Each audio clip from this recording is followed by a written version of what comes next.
You know that I'ma keep it cool. With you I feel a breeze. Hey everyone, today I am setting up and flipping through my 2023 home planner. This is going to be a two-part series. In this video, I will start the setup of my home planner, and in part 2, we'll finish the setup and also go into detail about how I'm going to be planning using my newly modified version of the first things first method. The first thing that I want to do is change out the discs. I prefer the metal discs, so I'm going to switch them over to these rose gold discs. This is a classic size vertical layout. My home planner is used as a catch-all that tells me when I need to reference or update other planners, when my appointments and events are, and when to work on home-related tasks like cleaning, home management, and errands. I'm going to add 3 dividers onto here. I used these in my planner last year and they're working really well.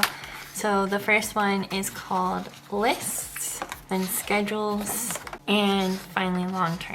Under the list tab, I keep my monthly list, my someday maybe list, and my next year list. So the first thing that I'm going to need to do is set up my January monthly list. My monthly list is for capturing any task that I want to work on during a particular month. I create a monthly list for each of the 12 months of the year, and I use it as a reference as I plan out my next week to know what my scheduled and unscheduled, meaning the time flexible tasks, are for that particular month. Don't let the doubt in you win. I know you feel it within. So go. Now I'm going to look at both the next year sheets that I had in my previous planner and my December monthly list, and I'm going to transfer anything that is relevant over to the January monthly list. In addition to transferring the tasks over from the December monthly list, I'm also going to add my planning routine tasks for maintaining my planners.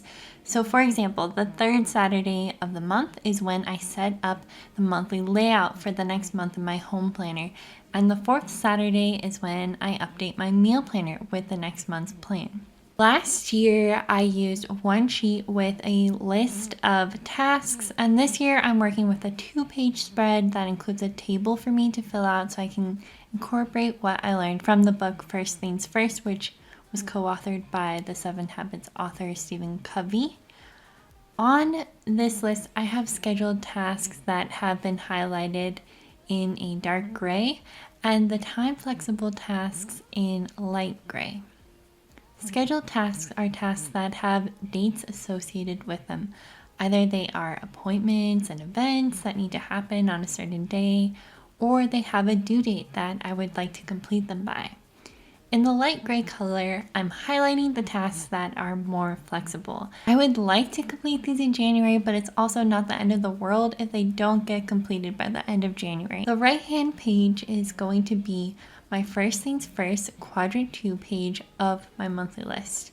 If you haven't watched the First Things First series yet, I really recommend that you do so you can understand what we are doing in this home planner series, and I'll link them down below for you so you can learn more about how this works. Instead of picking roles, I've kind of divided it into life categories, and I'm going to pick a goal to focus on. The reason why I've decided to set it up this way instead of setting my goals week by week is because I feel like there are certain life categories that don't have to be addressed every single week in order to still have balance in your life. So I've decided to maybe only spend 1 to 2 weeks on some categories, and maybe other categories I want to work on every single week. So now that I have decided on all of my goals, I'm going to assign a week to work on them. So this is where having this monthly overlook is very helpful so that I'm not assigning too many tasks to the same week and I'm trying to spread it out evenly. You can see that I've intentionally left blank spaces so that I'm not overwhelming myself. I am trying to break this up into easy baby steps so that I can accomplish these goals. As I'm planning my week, I'm going to be referencing this monthly list to guide me and what needs to get done that week. These are going to be the first pages under the lists tab. I'll explain how this new kind of monthly list is going to work with actual planning in part 2 of this series. After the January monthly list, I want to add pages that kind of act as placeholders for the other 11 months of the year so that I can add to them as needed. Because I like to decorate them, I'm going to be just labeling them with some sticky notes because I don't know how I'm going to decorate them in the future, but this will just help me to know which page is supposed to be for which month.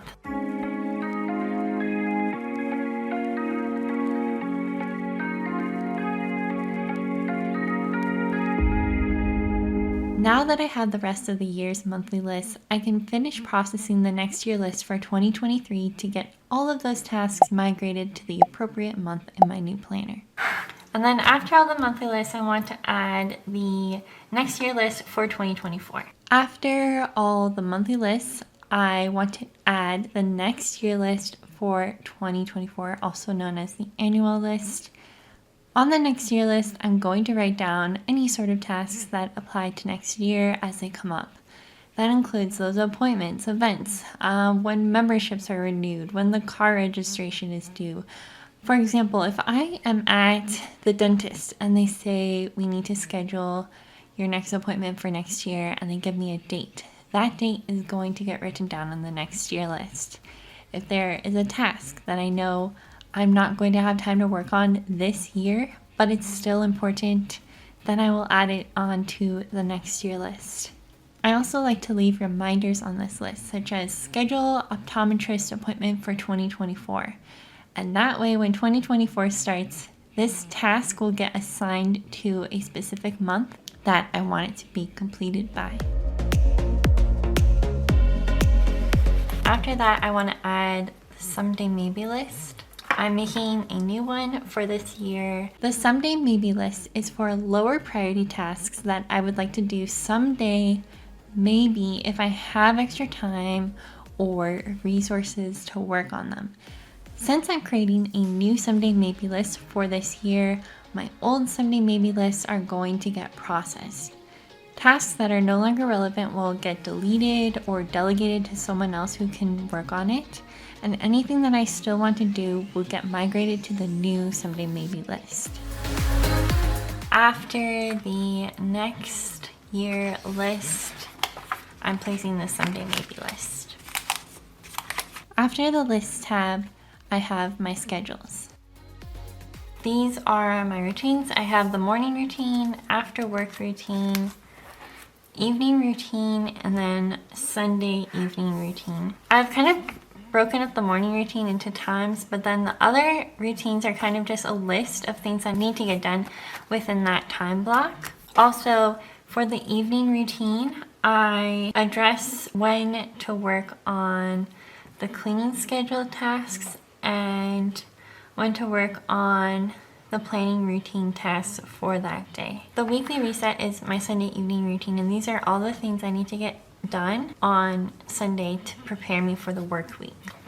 The planning routine tells me when I need to update each of the planners that I have. So for example, this icon is for my work planner, my home planner, my social media planner, and my fitness/meal planner. Every Sunday evening, for example, I do my weekly check-in and all the planning that needs to get done. And then there are certain tasks that need to only get done once a month. So I've scheduled them into the first Sunday and then second Saturday, third Saturday, fourth Saturday when those happen. So for example, we have create next month's monthly list. That happens on the third Saturday. I update my social media planner on the first Sunday of the month. In order to remind me to work on my planning routine, I have in my evening routine to complete the planning routine tasks for that day. So that's these tasks listed here, so the every night tasks. And then in order to remind me when to work on these once a month tasks, I have that written down in the monthly list. So down here, I've actually written down the date that coordinates with this. So the first Sunday is January 1st, and I need to plan the next month's content. On January 28th, I need to meal plan the next month, and I also need to plan 2 weeks of the shopping for that meal plan. These are the weekly and everyday cleaning schedules. I work on the everyday cleaning schedule during my evening routine. It says complete cleaning schedule tasks. These are just like daily maintenance cleaning tasks. On this side, I have schedules for weekly cleaning. At the top are each of the tasks I need to get done during the work week. So for example, on Thursday, I need to vacuum. And then at the bottom are every weekend tasks. And then there's also this every other day task at the bottom. So this is kind of like a way for me to rotate through different tasks and to address tasks that I don't have to get done every single week. So that was part 1 of the setup. In the next video, we'll be finishing the setup and I'll be sharing the changes that I'm making and how I plan in my home planner this year. So make sure to come back next week for part 2. See you next Saturday. Bye. You know that I'ma keep it cool. With you I feel like breaking rules. On the edge, looking out with no parachute. You know I'm dreaming about us too.